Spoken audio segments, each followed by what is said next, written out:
Hi hello welcome to Indian knowledge university. మనకు తెలంగాణ రాష్ట్ర ప్రభుత్వం 9,000 అంగన్వాడీ ఉద్యోగాలనైతే త్వరలో భర్తీ చేయబోతుంది. ఇందులో మనకి అంగన్వాడీ టీచర్లు, అదేవిధంగా మినీ అంగన్వాడీ టీచర్లు, వీటితో పాటు అంగన్వాడీ హెల్పర్లను కూడా ఫిలప్ చేయబోతుంది. సో మొత్తానికైతే మనకు 9,000 ఖాళీలను ప్రత్యేకంగా ఓన్లీ మహిళా అభ్యర్థులతో అయితే ఫిలప్ చేయబోతుంది. ఈ నోటిఫికేషన్ అనేది women development and child welfare కింద రిక్రూట్మెంట్ జరుగుతుంది కాబట్టి ఇందులో మాత్రం ఓన్లీ మహిళలకు మాత్రమే అవకాశం ఉంటుంది. సో ఇందులో అయితే పురుష అభ్యర్థులకు అవకాశం లేదు. కాబట్టి 9,000 ఉద్యోగాలను ఓన్లీ మహిళా అభ్యర్థులతోటి ఫిలప్ చేయబోతుంది. ఒక విధంగా చెప్పుకోవాలంటే మాత్రం మహిళా అభ్యర్థులకు ఇది ఒక గుడ్ న్యూస్ అని చెప్పుకోవచ్చు.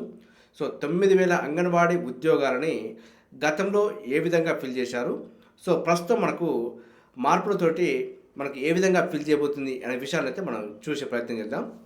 సో ఇందులో ప్రధానంగా చూసుకుంటే మనకు గతంలో అయితే మనకు 10th క్వాలిఫికేషన్ తోటి రిక్రూట్మెంట్ జరిగేది. సో ప్రస్తుతం మాత్రం 10th క్వాలిఫికేషన్ తీసేసి మనకు ఇంటర్మీడియట్ విద్యార్హతగా నిర్ణయించడం జరిగింది. అదేవిధంగా గతంలో మనకి మినిమం ఏజ్ 21 ఇయర్స్ ఉండేది. ప్రస్తుతం అయితే మనకు 18 ఇయర్స్కు తగ్గించడం జరిగింది. ఇవి రెండు కూడా మనకు కేంద్ర ప్రభుత్వం యొక్క గైడ్లైన్స్ ప్రకారం మార్చడం జరిగింది. ఏజ్ లిమిట్ చూసుకుంటే 18 to 35 ఇయర్స్ వరకు ఇవ్వడం జరిగింది. సో మనకు రిటైర్మెంట్ ఏజ్ అనేది 65 ఇయర్స్గా నిర్ణయించడం జరిగింది. సో 65 సంవత్సరాల తర్వాత వారైతే రిటైర్మెంట్ ప్రకటించవలసి ఉంటుంది. అదేవిధంగా గతంలో అయితే మనకు ఎగ్జామ్ అయితే కండక్ట్ చేయకపోయేది. సో ప్రస్తుతం అయితే మనకు ఎగ్జామ్ కండక్ట్ చేసే అవకాశం ఉందంటూ కూడా మనకు సమాచారం రావడం జరిగింది. సో గతంలో ఏ విధంగా ఉంది ప్రాసెస్ చూసుకుంటే గతంలో అయితే మనకు ఈ విధంగా సైటు ఇచ్చేది. సో ఇందులో మనం అప్లికేషన్ ఫామ్ ఫిల్ చేసుకునేది. సో అప్లికేషన్ ఫామ్ చూసే ముందు కొన్ని విషయాలు ఒకసారి చూసుకుంటే ఏ జిల్లాకు సంబంధించి ఆ జిల్లాకు ప్రత్యేకంగా ఫిలప్ చేసుకునేది. సో దీనికి ఎగ్జామ్ లేదు కాబట్టి మనకు డిస్ట్రిక్ట్ సెలక్షన్ కమిటీ ఇంటర్వ్యూ ద్వారా మాత్రమే మనకు అపాయింట్మెంట్ ఆర్డర్స్ ఇచ్చేది. ఇందులో మనకి 10th మెరిట్ ప్రకారం రిక్రూట్మెంట్ ప్రాసెస్ అనేది జరిగేది. సో ఇందులో ఒకసారి చూసుకుంటే ఇందులో మనకు ఇక్కడ వేకెన్సీ ఇచ్చేది. గతంలో ఏ జిల్లాకు సంబంధించి ఎన్ని వేకెన్సీ ఉన్నాయని చెప్పి లిస్ట్ రావడం జరుగుతుంది. సో ఫైనల్గా మనకి ఇక్కడ మనం ఆన్లైన్ అప్లికేషన్ ఫామ్కి సంబంధించి ఇక్కడ చూసుకుంటే ఇక్కడ క్లిక్ చేయగానే మనకు అప్లికేషన్ ఫామ్ అయితే ఈ విధంగా ఓపెన్ అయ్యేది. సో ఇక్కడ మనకు ఏ పోస్ట్కి అప్లై చేసుకున్నాం అని చెప్పి చూసుకోవచ్చు. అంగన్వాడీ టీచర్, అదేవిధంగా మినీ అంగన్వాడీ టీచర్, అదేవిధంగా అంగన్వాడీ హెల్పరు. సో ఇందులో మనకు దేనికి ఎలిజిబుల్ ఉన్నారో దానికి సంబంధించి అప్లై చేసుకునేది. గతంలో 10th క్లాస్ ఎలిజిబిలిటీ ఇవ్వడం జరిగింది అంగన్వాడీ టీచర్కి. సో హెల్పర్కి అయితే 7th క్లాస్ లేకున్నా కూడా అవకాశం అయితే ఉండేది.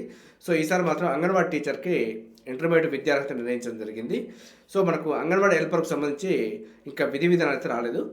సో దీనికి కూడా మనకి 10th పెడతారా లేదా అనే విషయాన్ని అయితే మనం ఒకసారి చూసుకోవాల్సి ఉంటుంది. సో దానికి సంబంధించిన అప్డేట్ రాగానే మీకు అప్డేట్ ఇచ్చే ప్రయత్నం చేస్తాను. సో కొన్ని వివరాలు చూసుకుంటే మాత్రం ఏ విలేజ్లో వేకెన్సీ ఉంటే ఆ విలేజ్కి మ్యారేజ్ అయిన మహిళ మాత్రమే అవకాశం ఉండేది. దీనికి ఏమైనా మార్పులు చేర్పులు చేస్తే మాత్రం దీనికి సంబంధించిన అప్డేట్ అయితే మీకు ఇచ్చే ప్రయత్నం చేస్తాను. సో అదేవిధంగా మనకి ఇక్కడ రెసిడెన్సీ సర్టిఫికేట్ అప్లోడ్ చేయవలసి ఉండేది.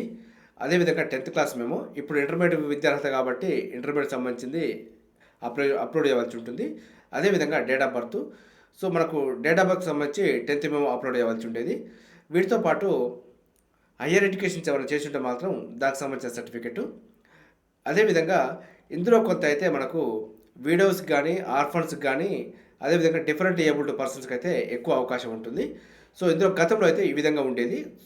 సో దానికి సంబంధించిన సర్టిఫికేట్ కూడా అప్లోడ్ చేయవలసి ఉండేది. సో మనకు ఇంటర్మీడియట్ విద్యార్హత నిర్ణయించిన తర్వాత మనకు కొన్ని మార్గదర్శకాలు అయితే మారే అవకాశం ఉంది. సో వీటికి సంబంధించిన అప్డేట్ అయితే రాగానే మీకు అప్డేట్ ఇచ్చే ప్రయత్నం చేస్తాను. Women development and child welfare సంబంధించి ఏ ఎగ్జామ్స్ అయినా కూడా మనకు టేస్ట్ వేసి కండక్ట్ చేయడం జరుగుతుంది. సో కాబట్టి ఇంటర్మీడియట్ విద్యార్హత తోటి మనకు డిస్ట్రిక్ట్ సెలక్షన్ కమిటీ ఇంటర్వ్యూ ద్వారా కాకుండా ఎగ్జామ్ కనుక కండక్ట్ చేస్తే మాత్రం మనకు టేస్ట్ బేస్ అయితే కండక్ట్ చేయబోతుంది. సో గతంలో టేస్ట్ బేస్ కండక్ట్ చేసిన వాటిలో సిలబస్ ఏ విధంగా ఉందో చూసుకుంటే మనకు రాబో టేస్ట్ బేస్ ఎగ్జామ్ కూడా మనకు ఈ విధంగా ఉండే అవకాశం ఉంటుందని చెప్పుకోవచ్చు మనం. సో గతంలో అయితే మనకు women development and child welfare సంబంధించి టేస్ట్ బేస్ కండక్ట్ చేసిన ఎగ్జామ్స్లో సిలబస్ అయితే 2 పేపర్లు ఉండేది. సో అది డిగ్రీ క్వాలిఫికేషన్ మీద 2 పేపర్లు ఉండేది, కానీ మనకు ఇది ఇంటర్మీడియట్ విద్యార్హత కాబట్టి ఒక పేపర్ ఉండే అవకాశం ఉంది. సో ఒక పేపర్ కనుక్కుంటే మాత్రం మనకు general studies and general ability ఉండే అవకాశం అయితే ఉంది. సో దానికి సంబంధించి చూసుకుంటే సిలబస్ చూసుకుంటే మాత్రం మనకు కరెంట్ అఫైర్స్, రీజనల్, అదేవిధంగా నేషనల్ అండ్ ఇంటర్నేషనల్ సంబంధించి రావడం జరుగుతుంది. అదేవిధంగా జనరల్ సైన్స్ ఉంటుంది. ఇందులోనే మనకు సైన్స్ అండ్ టెక్నాలజీ కూడా ఉంటుంది.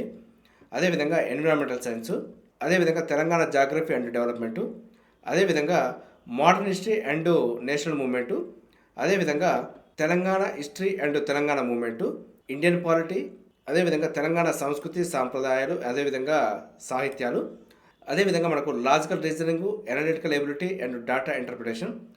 వీటితో పాటు మనకు బేసిక్ ఇంగ్లీష్ కూడా 10th క్లాస్ స్టాండర్డ్ వరకు అయితే ఇవ్వడం జరుగుతుంది. సో ఇది మనకు సిలబస్ అయితే చూసుకుంటే ఈ విధంగా అయితే రావడం జరుగుతుంది. సో ఇది మనకైతే అంగన్వాడీకి సంబంధించి 9,000 ఉద్యోగాలకు గతంలో అయితే మనకు రిటన్ టెస్ట్ లేకుండా ఇంటర్వ్యూ ద్వారా మాత్రమే ఉండేది. మన రాబో నోటిఫికేషన్లో మాత్రం మనకు రిటన్ టెస్ట్తో అయితే కండక్ట్ చేసే అవకాశం ఉంది. సో మహిళా అభ్యర్థులు మాత్రం ఈ 9,000 ఉద్యోగాలకి ప్రిపేర్ అయ్యే ప్రయత్నం అయితే చేయండి. సో మీకు రిటన్ టెస్ట్ లేకుండా ఇంటర్వ్యూ బేస్డ్ అయినా కూడా మీకైతే కొంత నాలెడ్జ్ రావడం జరుగుతుంది కాబట్టి ఈ అవకాశం అయితే సద్వినియోగం చేసుకోవచ్చు. సో గతంలో మాత్రం వీడోస్కి, అదేవిధంగా ఆర్ఫన్స్కి, డిజబిలిటీ ఉన్న మహిళలకు ఎక్కువ అవకాశం ఉండేది. కాబట్టి మీరైతే ఈ విషయాన్ని దృష్టిలో పెట్టుకోండి. సో ఇప్పుడు కూడా ఆ అవకాశాన్ని అయితే వాళ్ళకు వెయిటేజ్ ఇచ్చే అవకాశం కూడా ఉంది. ప్రశాంతమైన జీవితం కావాలనుకున్న వారైతే సో ఈ నోటిఫికేషన్ అయితే చూజ్ చేసుకోవచ్చు. సో ఇది మనకు అంగన్వాడీలో మార్పులు చేర్పులు, అదేవిధంగా ఏదైనా అప్డేట్ రాగానే మీకు అంగన్వాడీ గురించి మన ఛానల్ అయితే అప్డేట్ చేసే ప్రయత్నం చేస్తాను. మన ఛానల్ చూస్తున్న వారు సబ్స్క్రైబ్ చేసుకుని ఫాలో అవుతూ ఉండండి.